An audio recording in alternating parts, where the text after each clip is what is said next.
Greetings everyone, I hope you guys are doing well. Today, I'll be reviewing the highly anticipated Rebor Notorious Big Saurophaganax Maximus.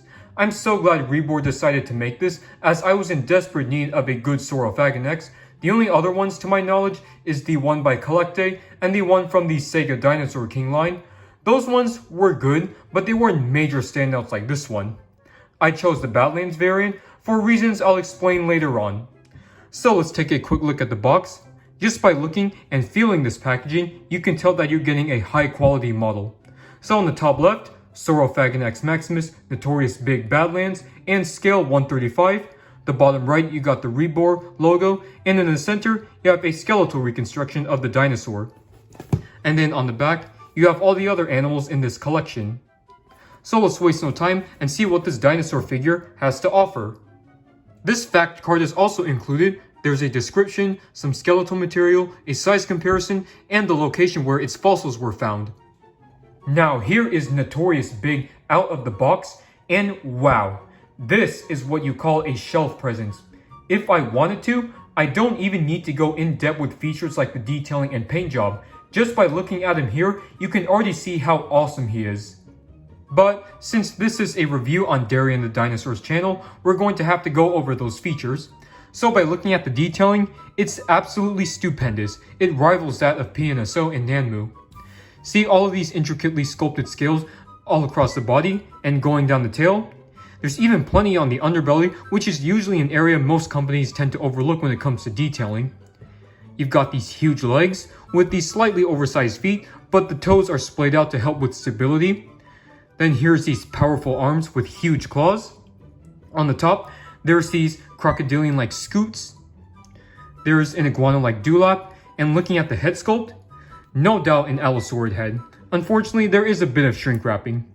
Let's open up the mouth. See, well detailed, but it's very fiery looking. And of course, per usual with Rebor, they included their glossy, realistic teeth. Rebor isn't known for making scientifically accurate dinosaurs, and this Saurophaganax is no exception. It's clearly more on the stylized side. Just by looking at the scoots on the top, the big scales on the legs, the underbelly, the arms and the head, and of course, the shrink wrapping. This looks like it walked right out of a Jurassic Park film. Time to talk about the paint job. The underbelly is a sandy color, and the main color on top is a peanut butter brown. Both have some green mixed in. But the best part, hands down, is the shiny blue dry brushing, which is the most visible on the back and the head sculpt. Now, two reasons why I chose the Badlands variant. For one, it's more unique. Green and red dinosaur models have been done too many times. And second, this color scheme is very similar to the colors on the TriStar Godzilla. If you guys don't know, I absolutely love the TriStar Godzilla, and I love the film as well. It's what introduced me to the world of Godzilla. For the pose, I think it's pretty cool. It looks like he's taking a walk through the late Jurassic Oklahoma forest, but I'm concerned that this will eventually have standing issues. Many people have reported their Killer Queen T-Rexes, V-Rexes, and Disney Carnotaurs warping over time, so I'm hoping the same doesn't apply to this guy. The tail also has the neat bendy wire, so you can pose it however you would like.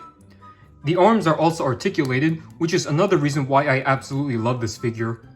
Even though the box says Notorious Big is in 1/35 scale, it's too big. Everything Dinosaur states that this figure is around 41.5 centimeters from head to tail, so if we're using the 1/35 scale, this would represent a 47-foot long animal, which is bigger than the maximum size estimates for Saurophaganax, which is 43 feet long or 13 meters. Time to start with our comparisons. So here is the Saurophaganax by Sega and the one by Collecte. Here is Notorious Big next to Crimson King Requiem or the Disney Carnotaurus. And here is Vanilla Ice Mountain or the Vistatosaurus Rex. Next, let's bring in Nanmu's Giganotosaurus Behemoth, which is an absolute beast. These two are similar in a way. They still have some scientific accuracies, but are still mainly stylized. Next up, we have two more Nanmu figures, the Spinosaurus Supplanter and the Berserker Rex or Indominus Rex. In front of us, we have the Saurophaganax next to the PNSO Winter Wilson T-Rex. why not bring in the other large theropods of the Morrison Formation, the Papoceratosaurus and PNSO Allosaurus and Torvosaurus. All of these also have the similar lifelike detailing. Let's bring in the classic Papo, Allosaurus. Here is the Rebor Stegosaurus, another one of my favorites from this company, and these two look fantastic next to each other. They were indeed contemporaries. Last but not least, here is the Rebor Saurophaganax next to the Collecte Xiphactinus and the Collecte Mini Xiphactinus. So, final thoughts on the Rebor Notorious Big Badlands Saurophaganax Maximus. It is absolutely stunning. Everything is fantastic, from its stupendous detailing to the TriStar Godzilla color scheme and the dynamic pose. It's definitely my new favorite figure from Rebor, though I'm not sure how much longer he's going to hold that title. I can definitely see myself liking their upcoming T-Rex, Deinosuchus, and Sarcosuchus more. So I'm going to give this an easy 10 out of 10. If you guys enjoyed this review, hit that like and subscribe button, and let me know in the comments section of what you think of Notorious Big.